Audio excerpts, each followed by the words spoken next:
Professor Lucelmo com a gente, professor Lucelmo Lacerda, autor de Crítica à Pseudociência e Educação Especial. Tudo bem, professor? Conseguimos o som? Acho que agora sim. Tá me ouvindo? Estamos sim. Que alegria. Obrigado por estar conosco, professor. Seja bem-vindo. Eu que agradeço. Muito obrigado. Dar uma boa noite aqui para a Ana também. Agradecer pelas palavras dela. Ana, meu sinal é assim, de 2 L's, Luciano Lacerda, assim a barbinha, tá? Obrigado. Eu sou um homem branco, de cabelo grande, barba também baixa, tô com uma camisa cinza e uma blusa, e atrás tem uns livros e a cabeça do Darth Vader, na parede aqui, o personagem de Star Wars. Legal.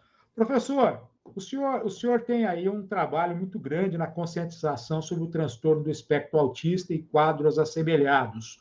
Como é que foi a construção deste livro, que, na verdade, é uma trilha, né? Como o senhor diz aqui na capa, trilhas de uma educação inclusiva baseada em evidências. O autismo, nos últimos anos, tem sido muito discutido em todo o Brasil e em todo o mundo. E o seu livro tem alcançado uma crítica muito grande, professor. Como foi a construção desse trabalho? Há alguns anos já que eu venho me dedicando especificamente a estudar a questão da inclusão escolar, né? Eu sou professor de Fundamental 2, né, de História, e o que eu tenho percebido, que tenho discutido com as pessoas, é que quando você olha para as estratégias práticas que se tem implementado e que se tem disseminado na área da educação inclusiva no Brasil, elas estão muito distantes da necessidade dos estudantes, né? A gente tem a maior parte das orientações públicas, elas são completamente alheias à prática de sala de aula. Os professores estão perdidos de um lado e os familiares de outro, né? Porque os familiares querem, obviamente, que seja o melhor processo possível, os professores também, mas a gente não vê como fazer isso na prática. Então, eu comecei a ler principalmente a literatura internacional e o que se vê aqui no Brasil, muito do que se propõe em termos de educação inclusiva é completamente contrário ao que diz a ciência, né?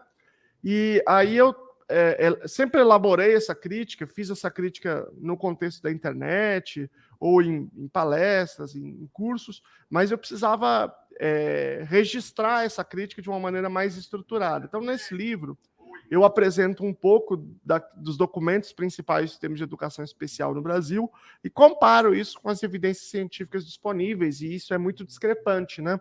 Então, a ideia é mostrar que o Brasil, hoje, ele não tem uma educação inclusiva adequada, né? Nós estamos muito distantes disso e pior, né? Nós não temos nenhum dado para fazer uma avaliação. As pessoas com deficiência, eu digo deficiências intelectuais, né, como o autismo, deficiência intelectual, propriamente dita, as provas que eles fazem, tanto nacionais quanto estaduais, são descartadas. Então, a gente não sabe nem dizer se os indivíduos estão aprendendo ou quanto estão aprendendo, né? Então, a ideia é que a gente assuma que, para a gente avaliar se a educação inclusiva é boa ou não é, a gente tem que usar o método científico. O seu livro, eu não sei como é que você tem trabalhado, professor, porque o senhor tem aí 115 mil seguidores no Instagram e 225 mil inscritos no YouTube. Eu imagino o volume de dúvidas que o senhor deve receber no dia a dia de famílias por todo o Brasil, até fora do Brasil, depois de conhecer o trabalho que o senhor apresentou, não só com esse livro, como outros também. Como é que tem sido essa sua relação com esse crescimento nas redes sociais, professor?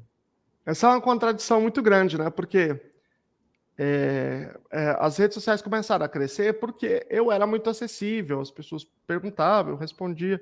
Mas aí, à medida que cresce, porque é acessível, não consegue ficar mais acessível, porque são muitas pessoas de fato. Porque tem o Instagram e tem o YouTube, que tem 200 50 mil pessoas, então acaba tendo um volume muito grande, de modo que eu não consigo, de fato, responder as pessoas individualmente, mas à medida que as pessoas vão fazendo perguntas, eu vou entendendo quais são as dúvidas que estão circulando, né? Aí eu faço o vídeo. Então eu consigo responder um número maior de pessoas publicamente e consigo abordar de uma maneira mais aprofundada, porque aí o vídeo tem 10, 15, 20 minutos, né? Então, na comunidade do autismo e deficiência intelectual, sempre aparece modas, né? Sempre aparece a circulação de alguma informação, às vezes elas são verdadeiras, às vezes não. Então eu sumarizo os dados que a gente tem, né? Aí eu tenho tempo para buscar os estudos científicos, eu faço questão de sempre nos vídeos mostrar os estudos, colocar o link para as pessoas poderem acessar também, eventualmente fazerem outra apreciação, outro juízo do tema, né? Então, eu tenho conseguido organizar assim, essas dúvidas em bloco, digamos assim.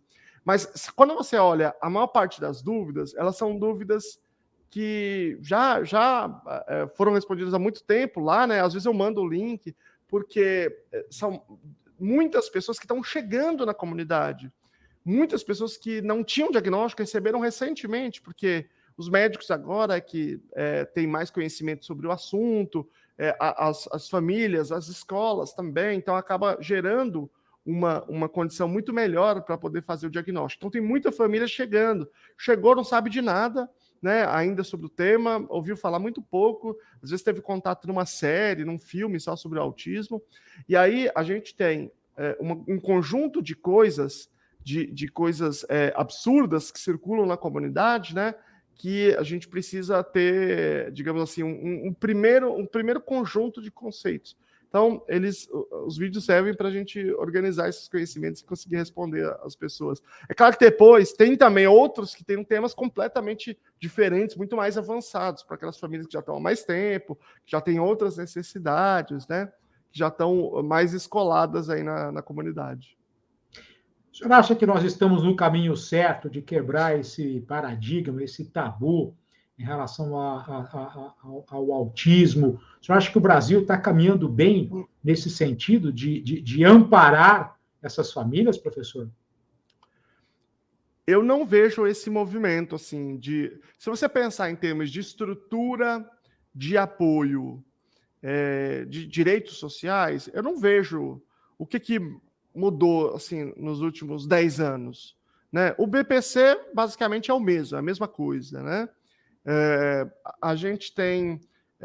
claro, a educação inclusiva talvez seja um aspecto que a gente está acertando, mas a gente está acertando em alguns aspectos, né?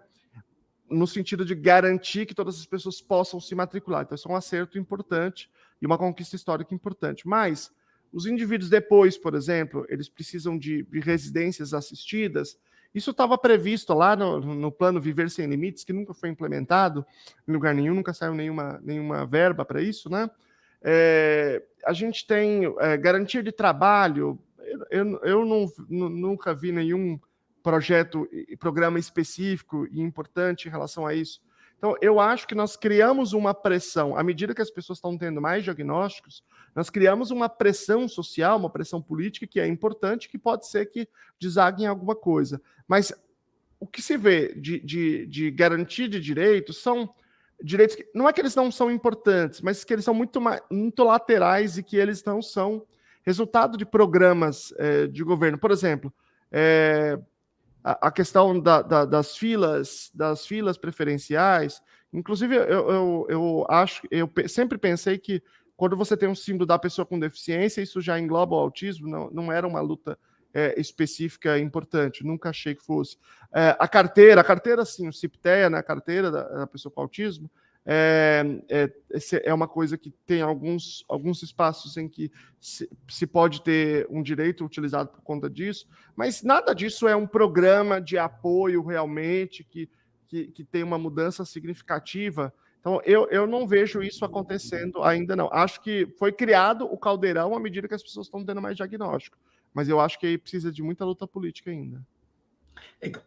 Pessoal, para vocês terem informações sobre o livro do professor Luciano Lacerda, a matéria está no site do Diário PCD.